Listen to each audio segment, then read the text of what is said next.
Record ലാഭവുമായി KSRTC. കഴിഞ്ഞ തിങ്കളാഴ്ച അരക്കോടി രൂപയുടെ ലാഭം നേടിയാണ് KSRTC ചരിത്രം കുറിച്ചിരിക്കുന്നത്. കഴിഞ്ഞ വർഷം ഇതേ ദിവസം 61 ലക്ഷത്തിന്റെ നഷ്ടം നേരിട്ടെടുത്തു നിന്നാണ് KSRTC നേട്ടം സ്വന്തമാക്കിയിരിക്കുന്നത്.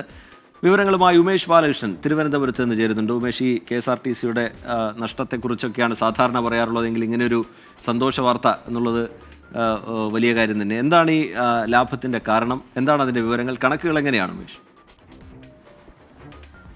റിജിത്ത്, നിരവധി കാരണങ്ങളുണ്ട്. ഒന്ന്, സാധാരണ അവധി ദിവസങ്ങൾ കഴിഞ്ഞുള്ള തിങ്കളാഴ്ചയായിരിക്കും KSRTCക്ക് ഏറ്റവും അധികം സാധാരണ കളക്ഷൻ കിട്ടാറുള്ളത്. ക്രിസ്മസ് അവധി തുടങ്ങുന്നതിന് തൊട്ട് മുൻപ് 23-ാം തീയതിയുള്ള കളക്ഷനാണ് ഇപ്പോൾ പുറത്തുവിട്ടിരിക്കുന്നത്.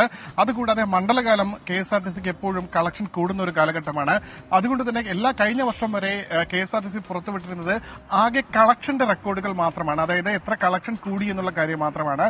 അത് ഒരു മാസം 250 കോടി വരെ കളക്ഷൻ കിട്ടിയെന്നുള്ള കണക്കുകൾ പുറത്തുവിട്ടിരുന്നു. എന്നാൽ KB ഗണേഷ് കുമാർ മന്ത്രിയായ ശേഷം തനിക്ക് കളക്ഷൻ അല്ല വേണ്ടത്, ലാഭത്തിന്റെയോ നഷ്ടത്തിന്റെയോ കണക്ക്. അതായത് ഒരു മാസം അല്ലെങ്കിൽ ഒരു ദിവസം എത്ര കളക്ഷൻ ലഭിച്ചു, അതിൽ എത്രയാണ് ചെലവായത്, അതിനുശേഷം ചെലവിന് ശേഷമുള്ള കണക്കാണ് ലഭിക്കേണ്ടത് എന്നുള്ള നിർദ്ദേശം നൽകിയിരുന്നു. എന്തായാലും അത് കണക്കാക്കുമ്പോൾ സമീപകാലത്തൊന്നും KSRTC ഒരു ദിവസത്തെ കണക്കെടുത്താൽ പോലും ലാഭത്തിലേക്ക് എത്തിയിരുന്നില്ല. ഒടുവിൽ 23-ാം തീയതി KSRTC ഒരു റെക്കോർഡ് ലാഭത്തിലേക്ക് എത്തിയിരിക്കുന്നു. കണക്ക് പ്രകാരമാണ്. കളക്ഷൻ ഡേറ്റകൾ പരിശോധിച്ചാൽ അതായത് വാഹനങ്ങളിൽ ടിക്കറ്റ് വിൽപ്പനയിലൂടെ മാത്രം 9,21 ലക്ഷം രൂപ KSRTC വരുമാനമുണ്ടാക്കി. മറ്റ് കളക്ഷൻ, അതായത് മറ്റു മാർഗങ്ങളിലൂടെ വരുമാനം എന്ന് പറയുന്നത് 91 ലക്ഷം രൂപയായിരുന്നു. മറ്റ് പെട്രോൾ പമ്പ് അടക്കം ലീസിന് കൊടുത്തത് അടക്കം നോക്കിക്കഴിഞ്ഞാൽ ആകെ ആ ദിവസത്തെ 23-ാം തീയതിയിലെ ആകെ വരുമാനം എന്ന് പറയുന്നത് 10,12 ലക്ഷം രൂപ.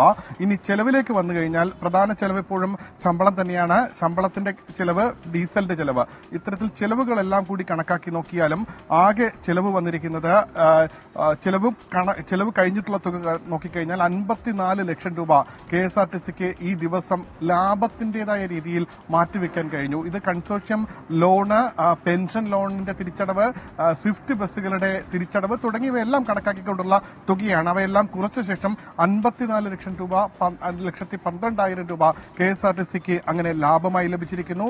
സമീപകാലത്തൊന്നും ഇത്തരത്തിലൊരു ലാഭം ഉണ്ടായിട്ടില്ല. കഴിഞ്ഞ വർഷം ഇതേ തിങ്കളാഴ്ച 61 ലക്ഷം രൂപയുടെ നഷ്ടമായിരുന്നു KSRTCക്ക് റെക്കോർഡ് ചെയ്തത്. റീജിത്ത്.